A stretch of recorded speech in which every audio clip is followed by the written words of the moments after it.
Pessoal, hoje saiu a medida provisória 936, que se denomina Programa Emergencial de Manutenção do Emprego e da Renda. A primeira distinção que eu gostaria de fazer com vocês é em relação ao seguro-desemprego. Apenas o valor do seguro-desemprego é um referencial para esse benefício. Mas veja que não há carência, não há parcelas, não há dedução do INSS, aquela medida provisória 95 que diz que o seguro-desemprego tem que ser recebido pelo empregado, deduzido só parcela do INSS. Isso não tem, nesse sentido, recebe o valor cheio. O empregado pode continuar durante a suspensão do contrato e a redução salarial recolhendo o INSS como autônomo. E o valor? O valor de um salário mínimo, que todos nós sabemos é a parcela mínima do seguro-desemprego, até o teto de 1.813. Então, o que eu quero dizer para vocês é que este benefício que o governo está liberando é no máximo no valor de R$ 1.813. Vamos comentar. Primeiras condições do benefício emergencial. Esse esclarecimento foi interessante. O governo disse que eventual saque, eventual benefício retirado não vai prejudicar o teu seguro-desemprego futuro, como nós imaginávamos. Além disso, ele não pode ser, ele pode ser acumulado com dois vínculos. Imagine um professor. O professor trabalha numa faculdade de manhã e na outra de noite, ele tem dois vínculos. Ele pode se beneficiar dessa redução e da suspensão nos dois vínculos, não tem nenhum óbice para esta acumulação. Novidades. Esta medida provisória, ela mantém o caso, a hipótese da suspensão do artigo 476-A da CLT, só que agora para 1 a 3 meses. Antes era de 2 a 5 meses que o empregador poderia suspender o contrato para fazer um curso de qualificação profissional. Agora de 1 a 3 meses, e esse curso pode e deve ser à distância. As novidades são duas: redução proporcional da jornada e do salário e a possibilidade de suspensão do contrato nesse período de pandemia. A redução proporcional, ela pode se dar, redução do salário, em 25%, 50% ou 70%.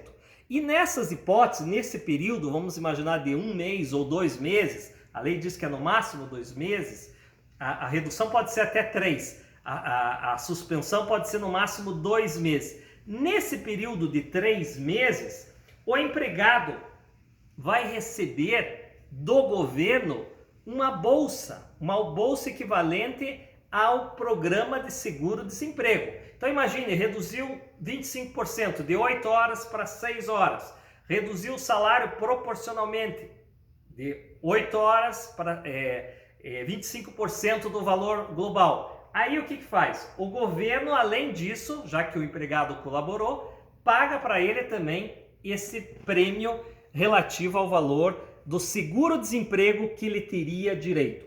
A segunda hipótese já não é mais redução salarial, mas suspensão contratual. Então o empregado não pode receber ordens, não está de teletrabalho, ele simplesmente fica em casa. Só que também não é férias remuneradas, é uma suspensão contratual. Nesse caso, o governo paga 100% da cota do seguro-desemprego que ele teria direito. Lembrando que tem aquele teto de R$ 1.800, não é um valor tão grande assim. Caso a empresa tenha um faturamento médio mensal de R$ 400 mil, faturamento, ou 4,8 milhões por ano, esta empresa de médio e grande porte terá que pagar 30% do salário do empregado.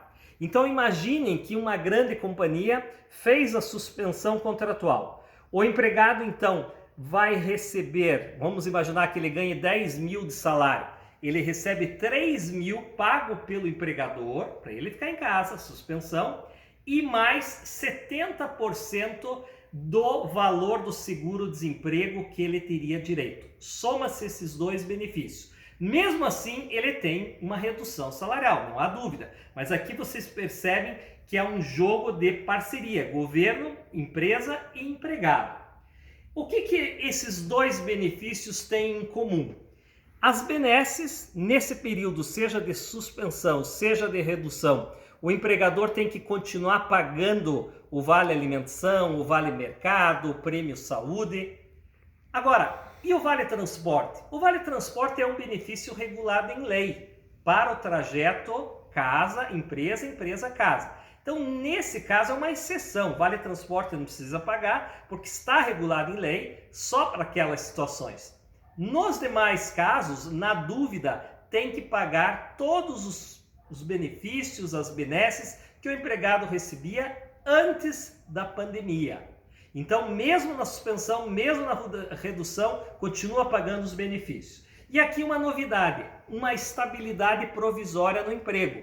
Esse empregado, seja na redução ou na suspensão, durante esse acordo, durante essa situação emergencial, ele não pode ser mandado embora sem justa causa.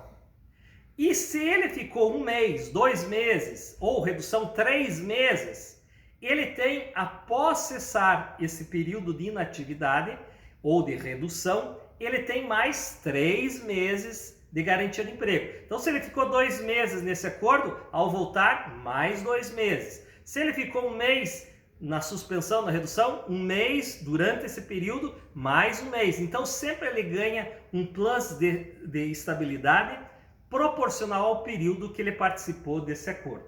Se houver dispensa sem justa causa, vamos imaginar que o empregador descumpra isso, paga-se as verbas rescisórias normais e uma indenização. Veja essa tabela. 50% de uma indenização do valor do salário do empregado extra, caso a redução daquele período tenha sido de 25% a inferior a 50%. 75% de indenização equivalente ao valor do salário, vamos imaginar o empregado ganha 10 mil, 75% é R$ 7.500. Uma indenização equivalente a R$ 7.500, 75% do valor, caso a redução que ele tenha feito foi de 50% até inferior a 70%. E 100% do salário no caso de redução superior a 70% ou no caso de suspensão contratual. Então, é mais ou menos uma regrinha equivalente ao do artigo 477 da CLT, uma multa por descumprir essa estabilidade prevista na medida provisória. Prazo. O prazo para reduzir os salários proporcionalmente à jornada é de 1 a 3 meses, no máximo 90 dias. Para a suspensão contratual é de no máximo 60 dias, e desde que nesse período de pandemia. Os dois juntos, vamos imaginar que o empregador queira fazer um período de suspensão e depois um período de redução. Esse período emergencial pode durar no máximo 90 dias. Negociação. Esses acordos, via de regra, por segurança jurídica, eles devem ser feitos na forma de negociação coletiva. Acordo coletivo com o sindicato e a empresa ou convenção coletiva entre sindicato empregado e sindicato patronal. Excepcionalmente, você pode fazer um acordo individual para quem ganha até 3 salários mínimos ou para quem é hipersuficiente, aquele empregado que tem diploma de nível superior e que receba mais do que a dobra do teto da Previdência Social. Então, para quem ganha até 3.117 ou quem ganha de 12.202 para cima, pode celebrar um acordo individual sem a participação do sindicato. Me parece que esse dispositivo é inconstitucional, porque ele ofende o artigo 7º, inciso 6º da Constituição Federal, que só permite redução salarial mediante acordo ou convenção coletiva. Convocação do sindicato. Você que assessora a empresa, você deve, então, sugerir a convocação do sindicato conforme o rito do artigo 617 da CLT. Aí você tem 4 dias para chamar o sindicato, a regra geral é 8, mas a medida provisória diz que esses prazos caíram pela metade. 4 dias para chamar o sindicato, ele tem 4 dias para responder. Depois do sindicato você passa pela federação, se não houver federação, a confederação. Se ninguém responder, se o sindicato se recusar a essa negociação coletiva, a empresa então está autorizada a fazer uma negociação com uma comissão de empregados diretas. E se tiver problema de contágio, pode até fazer por via eletrônica, WhatsApp, e-mail, mas tem que haver